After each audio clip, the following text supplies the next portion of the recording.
On the afternoon of August 1st, 1944, Hauptmann Friedrich Lorenz sat at a folding table in a requisitioned farmhouse 12 kilometers east of Avranches in northwestern France and read a document that had been pulled from the wreckage of an American supply convoy ambush that morning on the road from Saint-Lay. He was 38 years old, a logistics officer from Leipzig who had spent his entire professional life before the war working as a procurement manager for a mid-sized industrial firm that manufactured precision tools. He understood supply chains the way a musician understands rhythm, not as an abstract principle, but as a felt reality. The difference between a system that flows and one that stutters. The difference between an organization that has what it needs when it needs it and one that is always one shipment behind the moment that matters. He had been a logistics officer in the Wehrmacht since 1940. He had served in France during the initial campaign, in the Soviet Union for 14 months, and in North Africa briefly before the collapse there in May of 1943. He had watched the German supply system perform brilliantly in 1940 and 1941, and begin to fracture in 1942 and come apart in pieces in 1943. He was not a man who was easily surprised by the gap between what a supply system promised and what it delivered. He had spent for years managing that gap, improvising around it, explaining it to commanders who wanted to know why their fuel had not arrived and their ammunition was 2 days late, and their replacement parts were somewhere between Warsaw and the front, and no one could say exactly where. He was a man who understood, at a level that only practitioners of his specific discipline ever reach, exactly how hard the job was, which was why, when he unfolded the document from the American convoy and began to read, he did not put it down for 2 hours. The document was a supply manifest, not a strategic plan, not a classified intelligence assessment, not a communication between generals. It was a supply manifest, the kind of administrative paperwork that every army generated by the thousands every day, the routine documentation of what was being moved from where to where, in what quantity, by what means, arriving when. The kind of document that logistics officers on every side of every war filed and forgot and never expected anyone to read with attention. Lawrence read it with attention. He read it the way a doctor reads an X-ray, not looking at the surface but through it, at the structure underneath, at what the numbers and the categories and the routing instructions revealed about the system that had produced them. He read it for 2 hours. Then he set it down on the folding table and sat very still for a long moment. Then he picked up his pen and began writing a report to his divisional commander that would eventually work its way up the Wehrmacht supply chain to the office of General Lieutenant Edward Wagner, the Army's Quartermaster General, and that Wagner would later describe in his own notes as the most accurate, single-document summary of why Germany was losing the war in the West that he had read from any source at any level of command. Hold that description. The most accurate single-document summary of why Germany was losing the war in the West, written by a logistics officer from Leipzig who had spent 2 hours reading a supply manifest pulled from a destroyed American truck on a French road.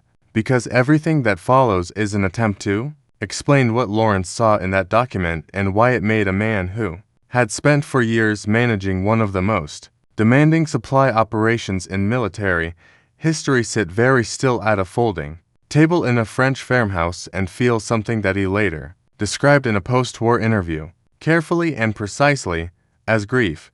If this kind of history, the history that lives in the documents and the details and the specific human moments that the large narratives always pass over, matters to you, hit subscribe and the like button now. It helps these stories find the people who are looking for them. To understand what Friedrich Lorenz saw in that supply manifest, you first need to understand what the German supply system looked like in August of 1944, not in theory, not on paper, in the specific, daily, operational reality of trying to keep an army fighting in France against an opponent who had complete air superiority, an intact industrial base 3,000 miles from the front, and a logistics organization that Lawrence was about to encounter for the first time in its full documented form.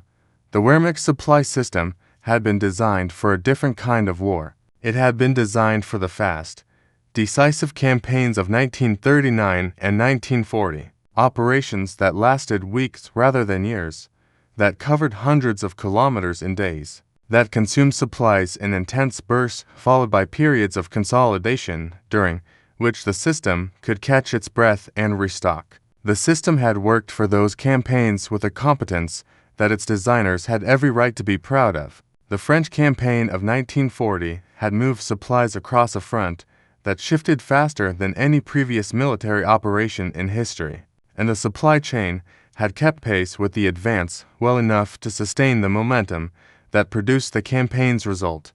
What the system had not been designed for, and what it had been attempting to do for 3 years by August of 1944, was sustain a multi-front war of attrition against opponents who collectively outproduced Germany in every significant category of military material by margins that grew larger every month. The specific problem in France in the summer of 1944 had a name. It was called the transportation crisis, and it had been building since the Allied landings in Normandy on June 6 and had reached, by August, a level of severity that the Wehrmacht's logistics staff described in internal documents with a candor that the public communications of a totalitarian state never permitted. The Allied air forces had spent the months before the invasion systematically destroying the French railway network, bridges, marshalling yards, locomotive depots, track junctions, the entire infrastructure that the German supply system depended on to move material from the Reich's factories and depots to the front, had been attacked with a precision and a persistence that left the network, by June of 1944, operating at approximately 30% of its pre-war capacity. 30%. The Wehrmacht needed 100% to sustain its forces in France under normal combat conditions. It had 30% of the transportation infrastructure it required, and that 30% was being attacked every day by Allied aircraft that the Luftwaffe could no longer effectively contest.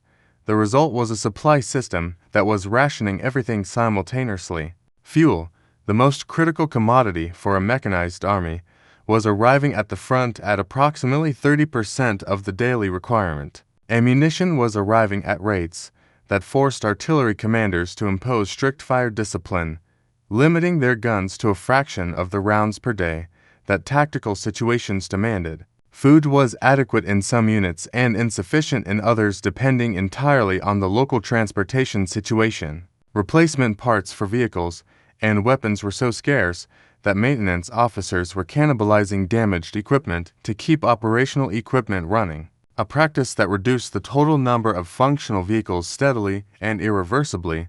Lawrence had been managing this system, or attempting to manage it, for 2 months since his assignment to the 7th Army's logistics staff in June. He had been doing what logistics officers do when a system is failing, which is to prioritize ruthlessly, to make the decisions about which units get fuel and which wait, which artillery gets ammunition and which is told to conserve, which repair workshops receive parts and which are told to improvise. He was good at it.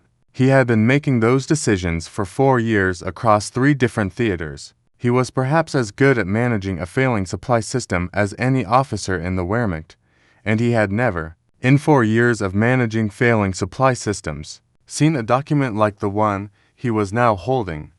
The American Supply Manifest covered a single day's movement of a single supply convoy operating as part of what the Americans called the Red Ball Express, the emergency truck convoy system that had been activated on August 25, 1944, to move supplies from the Normandy beaches to Patton's Third Army racing across France. Lawrence did not know the name Red Ball Express when he read the document. He would learn it later. What he knew from the document itself was what it contained, and what it contained was a level of organizational specificity and material abundance that he spent the first 30 minutes of his reading simply attempting to verify was real and not a fabrication planned to deceive him. He verified it was real. The cross-references between line items, the routing codes, the vehicle identification numbers, the weight calculations, the fuel consumption estimates for the convoy itself. All of these internal consistencies pointed to a document that had been generated by a functioning system processing real data about real quantities of real material in real trucks on real roads. It was not fabricated. It was not exaggerated. It was a routine administrative record of one day's work by one component of the American supply system in France. And the quantities it described were not possible. That was Lorenz's first reaction, written in his notebook in the margin next to the first page of line items. Not possible. 2 words, underlined once. He crossed them out 20 minutes later when he had read enough of the document to understand that they were not only possible, but that they represented, based on the routing information and the convoy size indicated, a fraction of the total daily throughput that the American system was achieving across all its convoy routes simultaneously. Then he wrote something else in the margin. He wrote it in small letters, close together, as if he did not want to give the words too much space on the page. He wrote, in translation, "They have solved the problem we cannot solve, the problem that every military supply system in the Second World War struggled with was not, at its core, a production problem." By 1944, every major combatant was producing war material at rates that would have seemed impossible in 1939.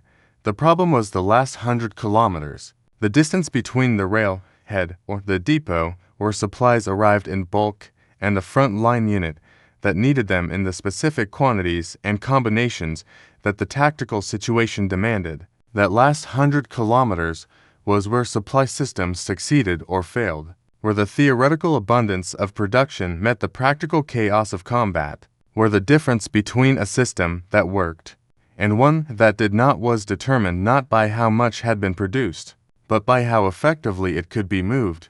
The German system solved the last 100 kilometers through a combination of horse-drawn transport, which was more reliable than motor vehicles in poor road conditions and did not require fuel, and motor vehicles, which were faster but which consumed fuel that was itself a supply problem and which broke down at rates that the replacement parts shortage made progressively more difficult to manage. The horse-drawn transport was slow. It was also, by the standards of 1944, an anachronism that consumed enormous quantities of fodder and required veterinary support and was vulnerable to air attack in ways that its operators had not fully anticipated. When the system was designed in the 1930s, the motor vehicle component of the German supply system was more modern but more fragile.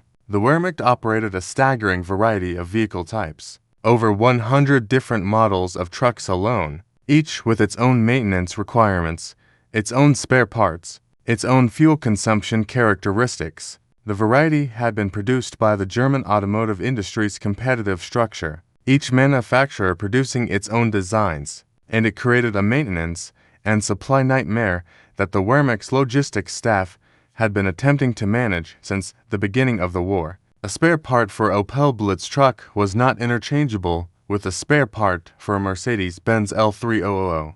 A mechanic trained on one was not automatically competent on the other. A depot stocked for one could not service the other. This was not a minor inefficiency. It was a structural flaw that consumed time, parts, and skilled labor at every level of the supply chain and that produced, in aggregate, a vehicle availability rate that the Wehrmacht's own internal assessments put at between 50 and 60% of the total vehicle inventory on any given day. 40 to 50% of German military trucks were non-operational at any given moment, waiting for parts, waiting for mechanics, waiting for the fuel to move them to a workshop. Lawrence knew all of this. He had been living inside it for 4 years. He knew the horse-drawn transport, and the vehicle variety problem and the parts shortage and the fuel rationing and the railway destruction and every other component of the failing system he was responsible for sustaining. He knew it the way a man knows a chronic illness, not as an abstraction, but as a daily reality that shaped every decision and constrained every option. What he did not know, until he read that supply manifest, was what the alternative looked like from the inside. The Red Ball Express was not a plan. It was a decision made in desperation by men who understood that the alternative to improvisation was defeat. and who had behind them a country capable of turning improvisation into a system faster than any organization in the history of warfare had ever managed it. The situation that produced it was this.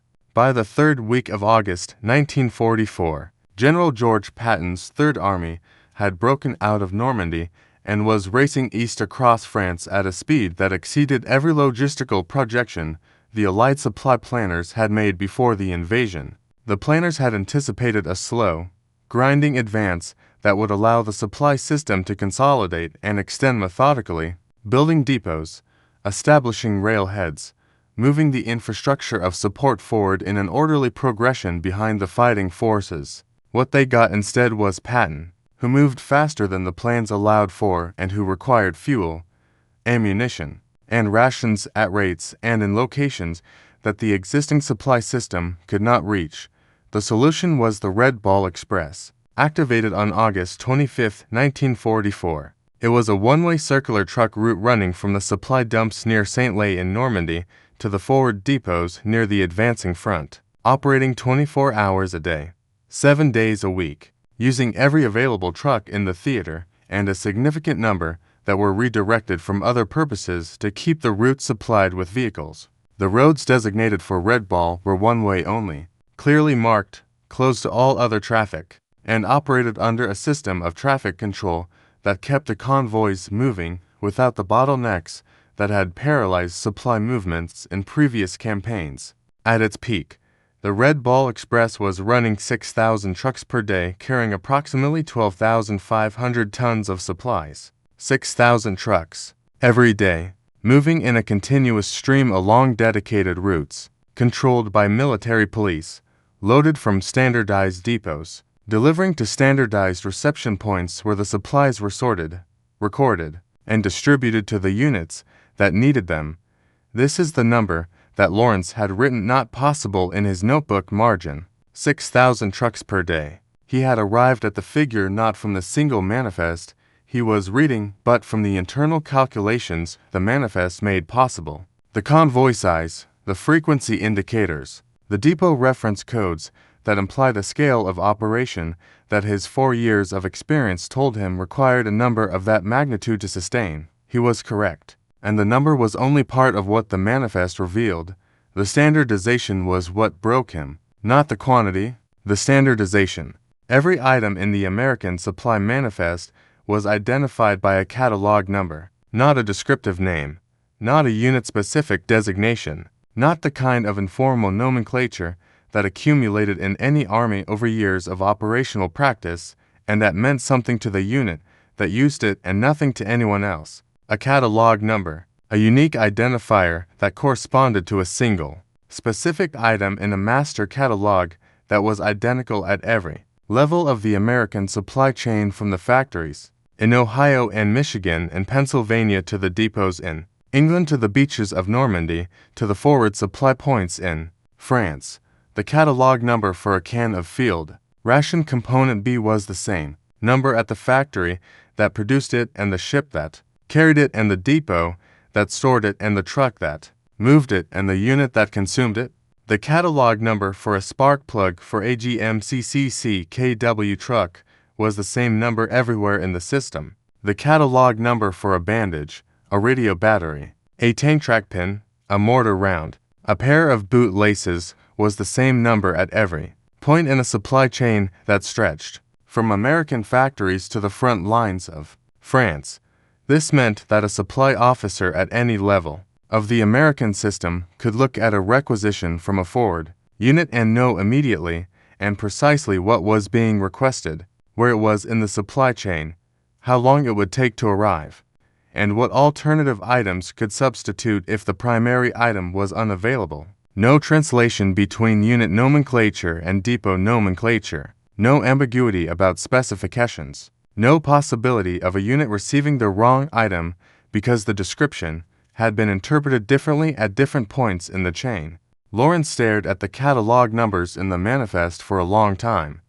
Then he opened his own supply manual, the Wehrmacht's equivalent document, and placed it beside the American manifest on the folding table. The Wehrmacht supply system used descriptive designations that varied between branches of service, between theaters of operation, and in some cases between individual units that had developed their own internal shorthand over years of operational practice. A request for engine oil from an infantry division's vehicle workshop might describe the item in terms that a panzer division's depot would not immediately recognize as referring to the same product. A request for a radio component from a signals unit might use a designation that had been superseded by a newer designation at the depot level, requiring a manual cross-reference that added time to every transaction and introduced the possibility of error at every step.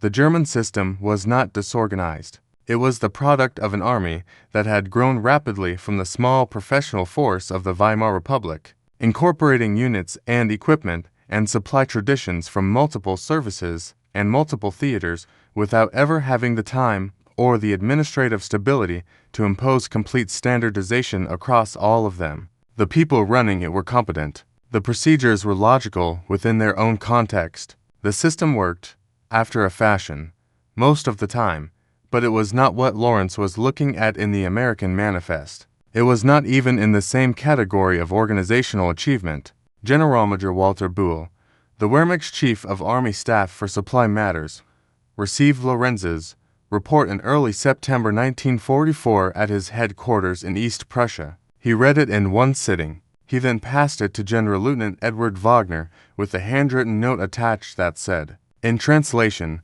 that the document confirmed observations that Wagner's own staff had been making for months and that the gap it described was not closable by any measures available to the Wehrmacht within the current resource environment. Wagner read Lorenz's report and wrote in his personal diary that evening, a diary that was captured by American forces in 1945 and archived at the National Archives in Washington, that the fundamental problem was not one of German incompetence or Allied superiority in any narrow technical sense. The problem, as he wrote it, was that the Americans had built their supply system before they needed it, while Germany had built its supply system during the war it was fighting and had never had the time or the stability to step back and design it properly from the beginning. That observation, written by the German Army's Quartermaster General in the autumn of 1944, is the most precise single-sentence summary of the logistics gap that Lawrence had spent 2 hours documenting from an American supply manifest on a folding table in a French farmhouse, built before they needed it, designed from the beginning, not improvised under fire, but engineered in advance by people who had the time and the industrial capacity and the organizational culture to ask the right questions before the first truck moved. The man most responsible for building that system was not a general. He was a 52-year-old administrator from Washington named Lieutenant General Brahon Somerville, who had been appointed commanding general of the Army Service Forces in March of 1942 and who had spent the following 2 years constructing the largest military supply organization in the history of warfare from an army that had, in 1940, ranked 17th in the world in military strength and possessed a supply infrastructure to match. Somerville was not a glamorous figure. He did not lead troops into battle. He did not plan invasions or command armies in the field. He sat in offices and attended meetings and made decisions about warehouse design and catalog standardization and truck procurement and depot location that never appeared in newspaper headlines and that most histories of the war pass over in a paragraph or less. He was, in the specific technical vocabulary of his profession, a logistician, and what he built between 1942 and 1944 was the answer to every question that Friedrich Lawrence had been unable to answer for 4 years. Somerville's first decision, made in the spring of 1942, was standardization, not as a goal to be pursued incrementally, but as a non-negotiable prerequisite for everything else. He directed that the Army Service Forces would develop and implement a single supply catalog covering every item procured, stored, and distributed by the American military, and that this catalog would be mandatory at every level of the supply chain from factory to foxhole.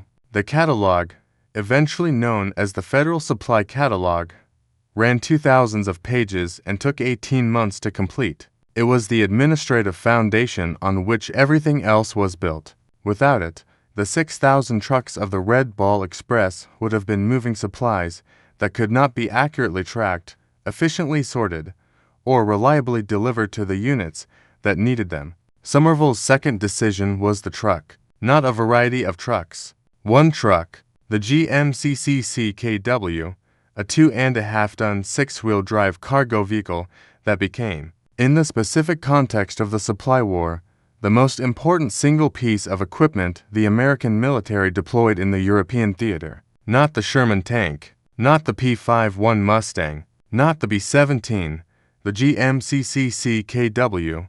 The decision to standardize on a single truck model for the bulk of the Army's cargo transport was made against the preferences of several branches and several manufacturers and required Somerville to override objections that were, in their own terms, reasonable. Different tactical situations genuinely benefited from different vehicle configurations. A truck optimized for road use in France was not ideal for cross-country movement in the Pacific. A truck sized for the loads common in one theater was oversized or undersized for another. The arguments for variety were real. Somerville overrode them because he understood something that the objectors did not sufficiently weight. The value of standardization in maintenance was greater than the cost of suboptimal performance in any individual use case. A single truck model meant a single set of spare parts. A single set of spare parts meant a supply chain that could stock those parts in confidence that they would fit every vehicle in the fleet. A supply chain that could stock parts in confidence meant a maintenance system that could repair damaged and broken vehicles reliably rather than waiting for the specific part that fit the specific variant. Currently in the shop, the GMCCCKW was produced in 3 plants, by Yellow Truck and Coach Manufacturing in Pontiac, Michigan, and by 2 other facilities that were converted to CCKW production as demand grew. Total production during the war was 562,750 vehicles,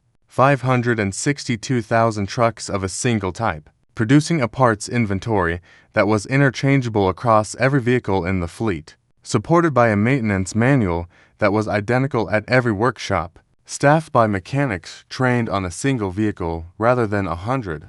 When a CCKW broke down on the Red Ball Express at 2 in the morning on a French road, the nearest maintenance unit had the parts to fix it, not because they had been lucky in their parts allocation, because the system had been designed so that every maintenance unit had the parts to fix it, as a matter of deliberate engineering rather than fortunate circumstance. Lawrence had been managing a fleet of over 100 vehicle types for 4 years. He read the CCKW specifications embedded in the Convoy Manifest Vehicle Identification section and understood immediately what a fleet of a single vehicle type meant for maintenance efficiency. He calculated, quickly and conservatively, the improvement in vehicle availability that standardization would produce compared to the Wehrmacht's mixed fleet. He wrote the calculation in his notebook. He looked at the number it produced. He wrote next to it, in the same small letters he had used before, that the number was not achievable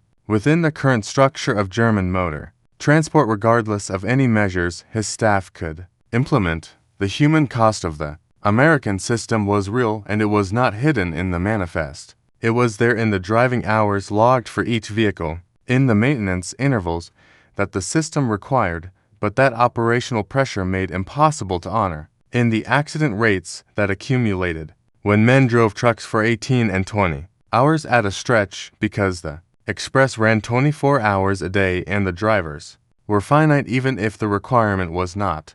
The men of the Red Ball Express were overwhelmingly black Americans. Approximately 75% of the truck companies that operated the route were African American units, men who had been assigned to the service forces rather than the combat arms by a segregated military that had decided, through a calculus of racism dressed in the language of capability assessment, that black soldiers were better suited to driving trucks than to fighting. The men accepted the assignment, and they drove the trucks, and they kept Patton's army moving across France, and they did it under conditions of sustained physical exhaustion that their commanders documented in after-action reports, with the same clinical detachment that German officers used when they wrote about alternative methods.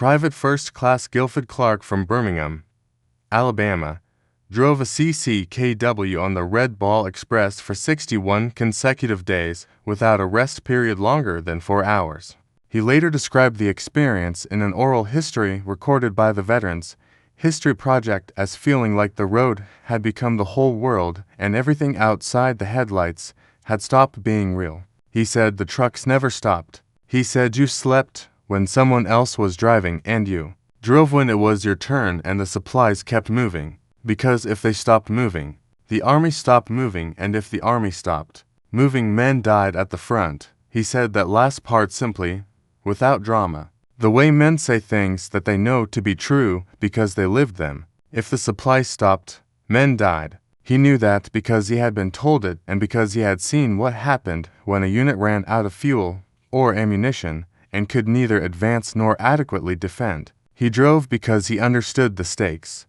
He drove for 61 days because the system required it and because he was the kind of man who did what the system required, even when the system's requirements were inhumane. The system that kept Patton's army moving was built on the backs of men like Guilford Clark. That truth exists alongside the engineering achievement and the catalog standardization and the 562,750 GMCCKWS, and it cannot be separated from them.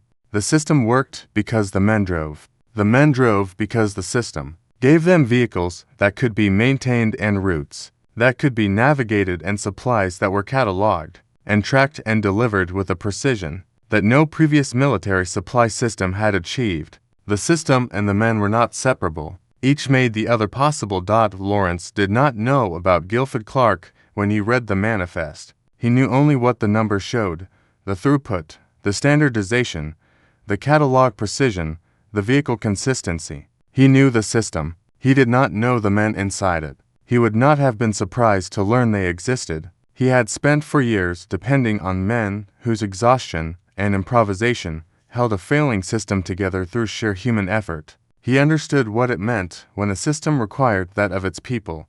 What he was reading in that manifest was a system that required less of its people because it had been designed more carefully, not because Americans worked less hard, because the design absorbed some of the burden that the German system had always placed entirely on the individual. The catalog meant the supply officer did not have to spend hours translating between nomenclatures. The standardized truck meant the mechanic did not have to improvise with parts that almost fit. The dedicated routes meant the driver did not have to navigate through competing traffic on roads that were simultaneously supply routes and retreat corridors and civilian roads and artillery approach routes.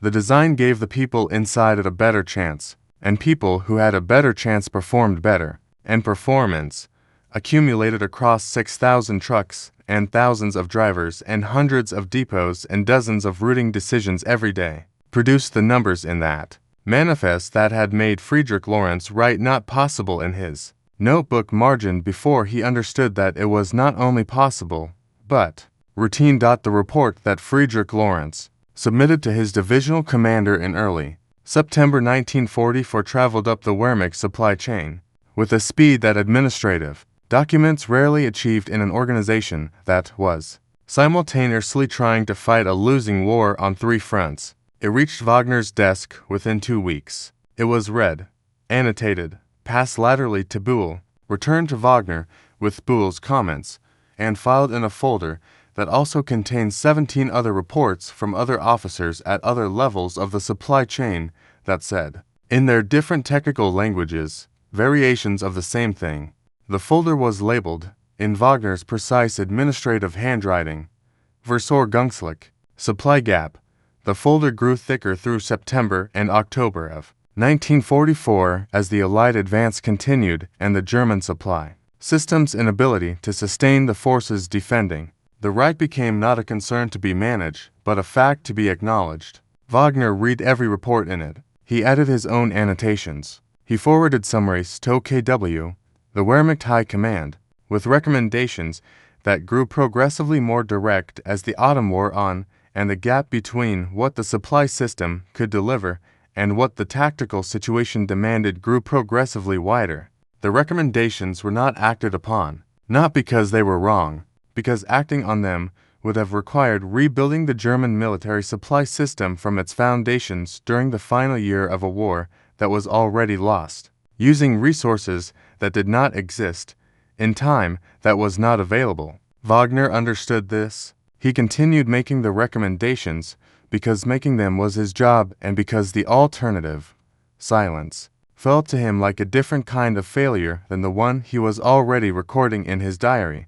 He was a careful man, Wagner, a precise man, a man who believed that accurate records mattered even when, perhaps especially when, the situation they documented was beyond remedy. His diary is one of the most valuable primary sources for understanding the German military's internal assessment of its own failures in the final year of the war. It is also, reading it today, one of the most quietly devastating documents of the entire conflict, not because of what it says about defeat, because of what it says about a man who understood exactly what was happening and could not stop it and kept writing it down anyway.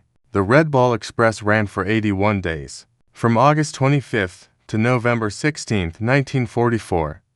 In those 81 days, it delivered 412,000 tons of supplies to the Allied forces racing across France. 412,000 tons, moved by truck, on dedicated routes, tracked by catalog number, delivered to standardized reception points, in quantities that sustained an advance that covered more ground more quickly than any previous military operation in the Western Theater. When the Express was deactivated in November, the reason was not that it had failed or that the need had diminished. The reason was that the French railway network had been sufficiently repaired by Allied engineers to resume the bulk supply role that trucks had been filling in the interim. The Express had been a bridge, a temporary solution to a specific problem, built and operated and then deactivated when the permanent solution was restored. That too was part of the system. The ability to recognize when a temporary measure had served its purpose and to transition smoothly to the next phase without disruption. Lawrence, reading that manifest in August, had been looking at the temporary measure. He had not yet seen the permanent one, but the temporary measure was sufficient to tell him everything he needed to know about the permanent one, because a temporary measure built to those standards implied a permanent infrastructure of proportional quality. You did not improvise a 6,000 truck per day supply route with catalog standardized manifests and single model vehicle fleets unless the organization behind you had already built the depot network and the maintenance system and the training pipeline and the parts supply chain that made the improvisation possible. The improvisation was not improvisation at all. It was the activation of a capability that had been built in advance and was waiting to be used. Lawrence had understood this by the end of his 2 hours with the manifest. He had written it in his report. Wagner had confirmed it in his annotations. The supply gap was not a gap that could be closed by effort or ingenuity or a particular German talent for making difficult situations work through the application of professional pride and personal dedication. It was a gap between a system that had been designed before the war it was fighting and a system that was being redesigned during it. And the distance between those two starting points was not measurable in trucks, or catalog entries, or depot capacities. It was measurable in time, in the years of peacetime preparation that one side had used to build what it needed, and the other side had not had, or had not used in the same way. Friedrich Lawrence survived the war. He was captured by American forces near Cologne in March of 1945 and held in a prisoner of war camp in Belgium until his repatriation in December of that year. He returned to Leipzig, which was in the Soviet occupation zone, and worked for several years in the East German state planning apparatus before emigrating to West Germany in 1952. He worked in industrial logistics for the remainder of his professional life, eventually becoming the supply chain director for a manufacturing firm in Dusseldorf, a position he held until his retirement in 1971. He gave one extended interview to a researcher from the German Military History Research Office in 1968, in which he spoke at length about his experiences as a Wehrmacht logistics officer and about the American supply manifest he had read in that French farmhouse in August 1944. He described the experience with the precision of a man who had spent 20 years in civilian logistics thinking about what he had seen and what it meant. He said that the manifest had taught him more about the difference between the two sides than any combat report or intelligence assessment he had encountered during the entire war. He said it had shown him not what the Americans had, but how they thought. The difference, he said, between having something and thinking in a way that produces it reliably was the difference between a capability and a culture. And culture, he said quietly, was not something you could requisition. He died in Dusseldorf in 1981 at the age of 75. Edward Wagner, the quartermaster general who had read Lorenz's report and described it as the most accurate single document summary of why Germany was losing the war in the West, did not survive to see the end of the conflict he had documented so carefully. On July 29, 1944, 3 weeks before Lawrence found the American manifest on that French road, Wagner took his own life at his headquarters in East Prussia. He had been peripherally connected to the July 20th assassination attempt against Hitler, not as a principal planner, but as someone who had known about elements of the plot and had not reported them. When the plot failed and the arrests began, Wagner understood what was coming. He died with the Versorgungslich folder on his desk and his diary in his desk drawer, and a war he had been documenting with meticulous honesty for years still in progress around him. The folder was found by his successor. The diary was captured by American forces in 1945. Both are in archives now. The careful records of a precise man who understood exactly what was happening and wrote it down because he believed that accurate records mattered, even when, perhaps especially when, the situation they documented was beyond remedy.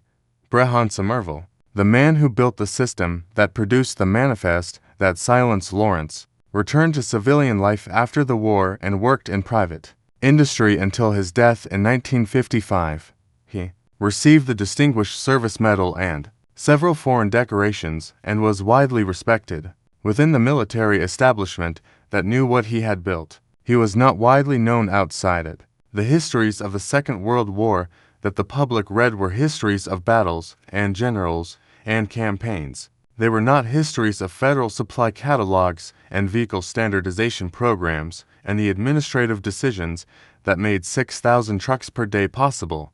Somerville did not appear to mind. He was not a man who needed public recognition. He was a man who needed the system to work, and it had worked, and the evidence of its working was written in the 412,000 tons delivered by the Red Ball Express and in the fact that Patton's army never stopped for lack of supplies at the moment that mattered most, and in the folder on Wagner's desk that grew thicker every week with reports from German officers trying to explain in their careful professional language why they could not do what the Americans were doing. He died in 1955. The system he built outlasted the war that required it and became the foundation for the American military's logistics doctrine for the following decades. The Federal Supply Catalog he mandated is still in use, in evolved form, today. Guilford Clark, the private first class from Birmingham, who drove a CCKW on the Red Ball Express for 61 consecutive days, was discharged from the Army in 1945 and returned to Birmingham. He worked for 30 years at a steel mill and raised 4 children, and told almost no one about the Red Ball Express because almost no one asked. The contribution of the black truck drivers who kept the Allied advance moving across France was not part of the story that post-war America told about the war it had won. It was part of the story that the men themselves carried, quietly, in the way that people carry things that mattered enormously and were never adequately acknowledged. Clark gave his oral history to the Veterans History Project in 2003, 59 years after the 61 days. He was 81 years old. He remembered the road. He remembered the headlights and the dark beyond them and the supplies in the back and the knowledge that if they stopped moving, men died at the front. He said he was proud of what they did. He said he thought they should be remembered. He died in 2006. He was 84 years old. He deserves to be remembered, The supply manifest that Friedrich Lawrence read in that French farmhouse in August 1944 was a piece of administrative paperwork. It was not a weapon. It did not kill anyone. It did not capture any ground or destroy any equipment or change the tactical situation on any road in France on the day it was written. It was a record of trucks and quantities and catalog numbers and routing instructions. The kind of document that armies generate by the thousands every day and that no one outside the logistics staff ever reads with attention. Lawrence read it with attention, and what he found inside it was not a supply manifest. It was a mirror that showed him, in the specific language of numbers and catalog codes and vehicle identifications, the reflection of a country that had decided to fight a war the way it built everything else, with standardization, with advanced planning, with the patient, unglamorous, administrative work of building the system before the system was needed, so that when the moment came and 6,000 trucks needed to move 400,000 tons of supplies across France in 81 days, the catalog was already written, and the trucks were already standardized, and the routes were already planned, and the men, exhausted and unrecognized and driving through the dark for 61 consecutive days, had what they needed to do the job. Germany fought the same war with improvisation and professional pride and the particular courage of men who kept a failing system running through sheer human effort long past the point where the effort should have been sufficient. Those men were not inferior. The system they were holding together was inferior, and the system was inferior not because German engineers or German administrators or German logistics officers were less capable than their American counterparts, because the system had been built differently, under different pressures, with different assumptions about what war would require, and how long it would last, and what kind of industrial civilization was necessary to sustain it. The answer to that last question was written in a supply manifest on a folding table in a French farmhouse, in the catalog numbers and the truck identifications and the throughput figures that made a precise man from Leipzig write not possible in his notebook margin and then cross it out, when he understood that it was not only possible but routine. A country that builds its supply chain before it needs it will always outlast a country that builds it during the war it is already losing. Thank you for staying with this story all the way to the end. If it gave you something, a name you had not heard, a detail about the Red Ball Express, a way of understanding the war through the documents that the battles left behind, like helps more than you might think. It tells the algorithm that this kind of careful, documented history has an audience. It helps these stories reach the people who are looking for them. If you are not subscribed yet, I would be honored to have you here. Hit subscribe and the bell so you do not miss the next story. There are more like this one waiting. I want to know where you are watching from today. Leave it in the comments below. And if someone in your family served in the Second World War, in any capacity, driving trucks or flying bombers or treating wounds or writing supply manifests in a farmhouse in France, tell me about them. These stories belong to the people who lived them. I would be honored to hear about yours.